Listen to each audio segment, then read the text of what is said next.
Breaking news చూస్తున్నాం. దేశవ్యాప్తంగా న్యాయ వ్యవస్థలో పెరుగుతున్న పెండింగ్ కేసులు, తీర్పుల ఆలస్యాలపై సుప్రీంకోర్టు కీలక ఆదేశాలు జారీ చేసింది. రిజర్వ్ చేసిన తీర్పులను అనవసరంగా ఆలస్యం చేయకుండా ఉండేందుకు అన్ని హైకోర్టులకు స్పష్టమైన గైడ్లైన్స్ను విడుదల చేస్తుంది. చీఫ్ జస్టిస్ నేతృత్వంలోని ధర్మాసనం ఆదేశాలను జారీ చేసింది. హైకోర్టు రిజర్వ్ చేసిన తీర్పులను గరిష్టంగా 3 నెలల్లోపు ప్రకటించాల్సి ఉంటుందన్నారు. 3 నెలలు దాటినా తీర్పు వెలువడిన పక్షంలో సంబంధిత కేసును ఆయా హైకోర్టు ప్రధాన న్యాయమూర్తి దృష్టికి తీసుకువెళ్లాలని సూచించింది.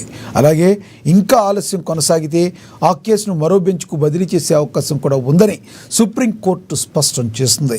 ఇక ప్రతి హైకోర్టు రిజిస్ట్రార్ జనరల్ పెండింగ్లో ఉన్న రిజర్వ్డ్ జడ్జిమెంట్ల జాబితాను ఆయా హైకోర్టుల చీఫ్ జస్టిస్కు క్రమం తప్పకుండా సమర్పించాలని సుప్రీంకోర్టు ఆదేశించింది.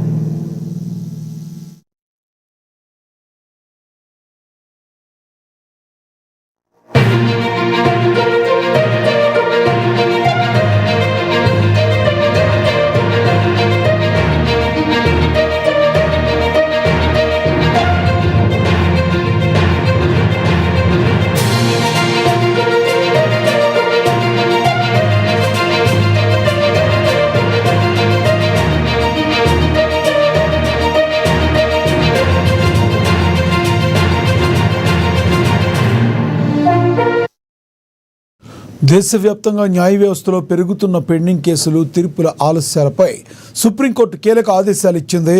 రిజర్వ్ చేసిన తీర్పును అనవసరంగా ఆలస్యం చేయకుండా ఉండేందుకు హైకోర్టులకు స్పష్టమైన గైడ్లైన్స్ను విడుదల చేస్తుంది. చీఫ్ జస్టిస్ నేతృత్వంలోని ధర్మాసనం ఈ ఆదేశాలు జారీ చేస్తుంది.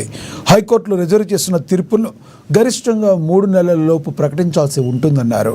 3 నెలలు దాటినా కూడా తీర్పు వెలువడని పక్షంలో సంబంధిత కేసును ఆయా హైకోర్టు ప్రధాన న్యాయమూర్తి దృష్టికి తీసుకెళ్లాలని సూచించింది కోర్టు.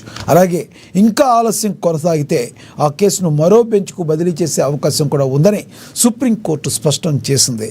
ఇక ప్రతి హైకోర్టు రిజిస్ట్రార్ జనరల్ పెండింగ్లో ఉన్న రిజర్వ్డ్ జడ్జిమెంట్ల జాబితాను ఆయా హైకోర్టుల చీఫ్ జస్టిస్కు క్రమం తప్పకుండా సమర్పించాలని సుప్రీంకోర్టు ఆదేశించింది.